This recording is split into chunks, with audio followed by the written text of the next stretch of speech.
Hello sa inyo mga kasari, magandang hapon po sa inyong lahat.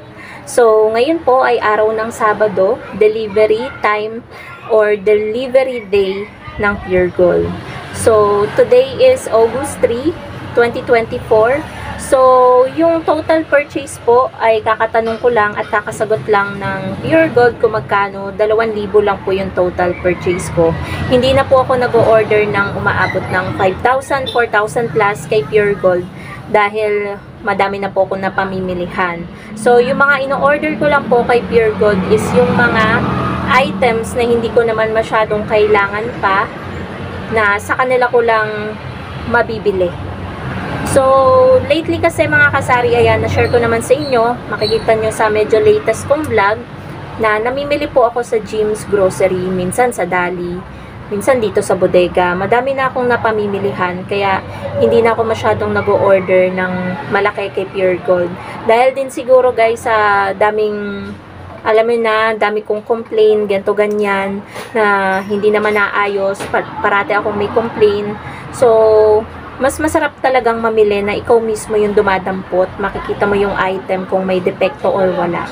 So ngayon guys, ipapakita ko sa inyo kapag dumating na yung delivery natin kay Pure Gold, mag-haul and pricing tayo. Cash in. So ayun nga po mga kasari, meron lang nag-cash in. I-haul and pricing ko po sa inyo yung halagang 2K na groceries kung gaano po siya kaunti.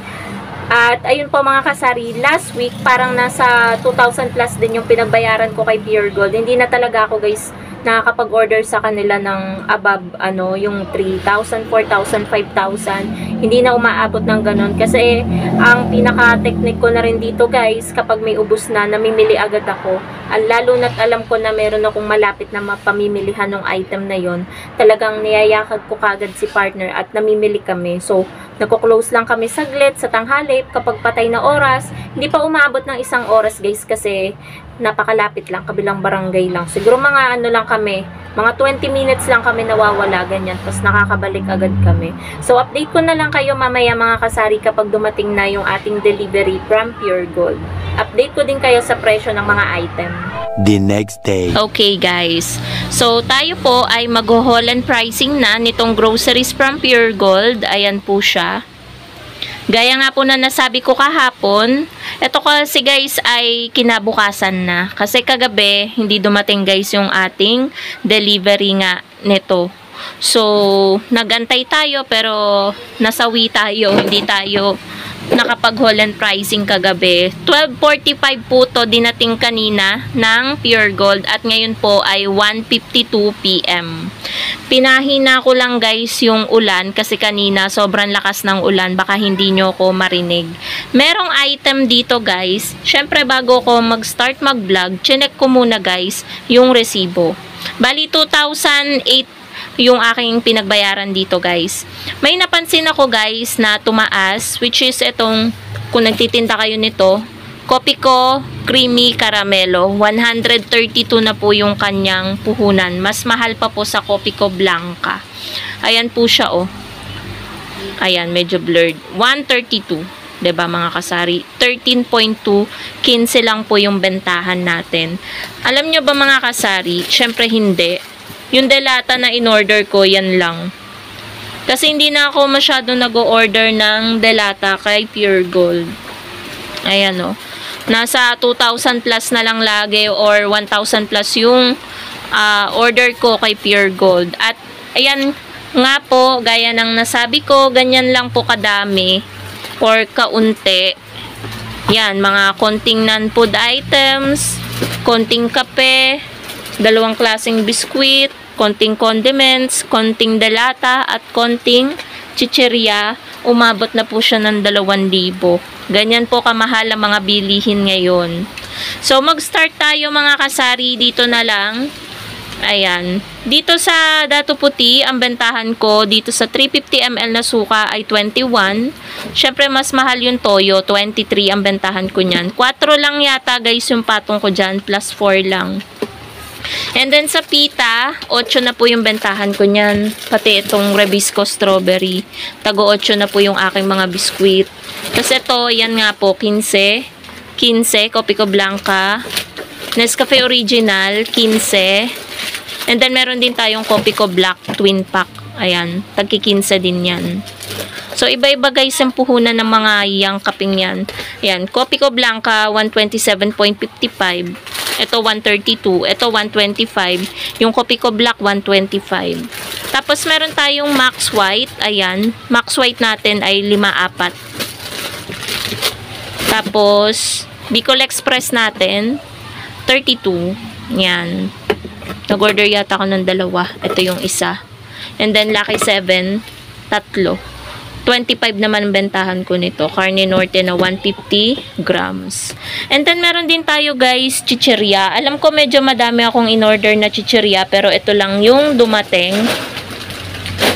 Nilagyan ko na pala ito kanina guys, habang umuulan ng presyo. Para habang dinisplay ko dito, ay hindi na ako maglalagay. Magdi-display na lang ako na magdi-display.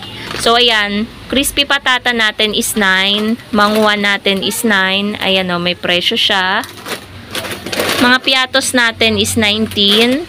Sugo is 15.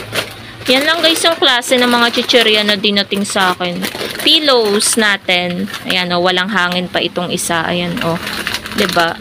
Walang hangin. Taga 11 yung ating pillows. Hindi siya guys pwede sa 9 dahil magte 10 pesos na nga puhunan nito eh.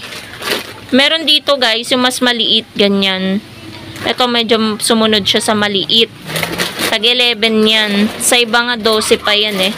Tapos yung chocolate natin ayun. Pillows na chocolate. Yan lang. Alam ko nag-order ako ng cheese clubs. Ano pa ba? Basta madami ako guys order na chichirya eh. Yan lang yung available siguro kay Pure Gold. Yan yung hirap kasi talaga.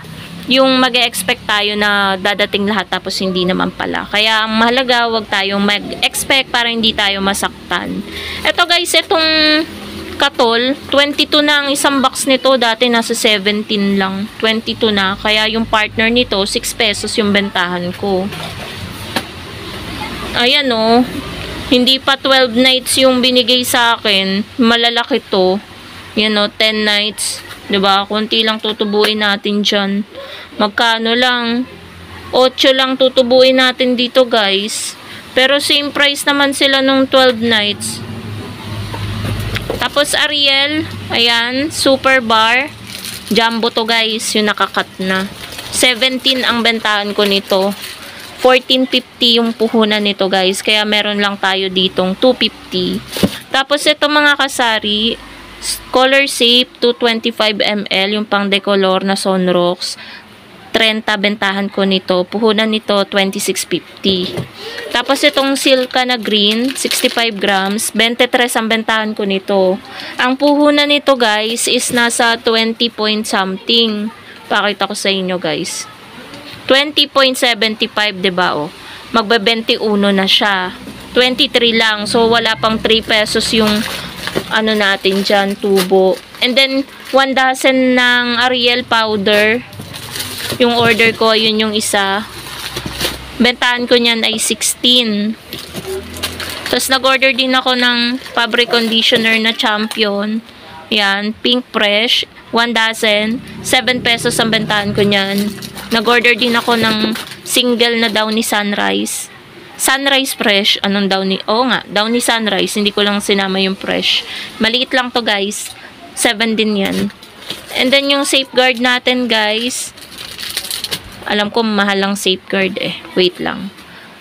Ang safeguard 1845. Benta natin siya ng 21 or 22. Ang safeguard. Ang Colgate natin, 11.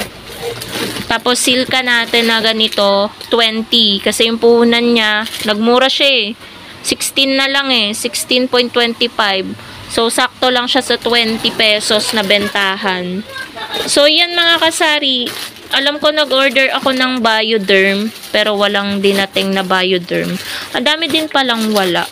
Sana kung lahat ng in-order ko siguro na deliver, nasa 3K yung pagbabayaran ko. Ang dami pa rin wala guys. So, yan lang naman mga kasari yung mga order ko na dinating ng Pure Gold kanina. Thank you so much for watching. Yan din yung mga puhunan ng mga items na yan. Yung mga piatos guys, ang puhunan niya kay Pure Gold ay yung cheese 15.25, yung isang flavor naman 16.40. Yun yung puhunan. Ayan yung pillows, oh. Yung chocolate, mura-mura, 8.45. Pero yung ube na pillows, 9.15. Diba, mga kasari? Yung manghuwa natin, 7.20 yung puhunan. Pang 9 natin yun. So, yan yung mga puhunan, guys, ng mga dineliver sa akin. Yung puhunan ng Colgate, 1 dozen, 108. Kaya, 11 na, guys, yung aking bentahan. Yung Bicol Express, ayan yung puhunan niya. 27.70. Pwede ko naman siyang i-31. Pero 32 para ka-presyo ng mga tuna na apritada. So, yan lang mga kasari. Thank you so much for watching and happy selling po sa inyong lahat. Bye guys!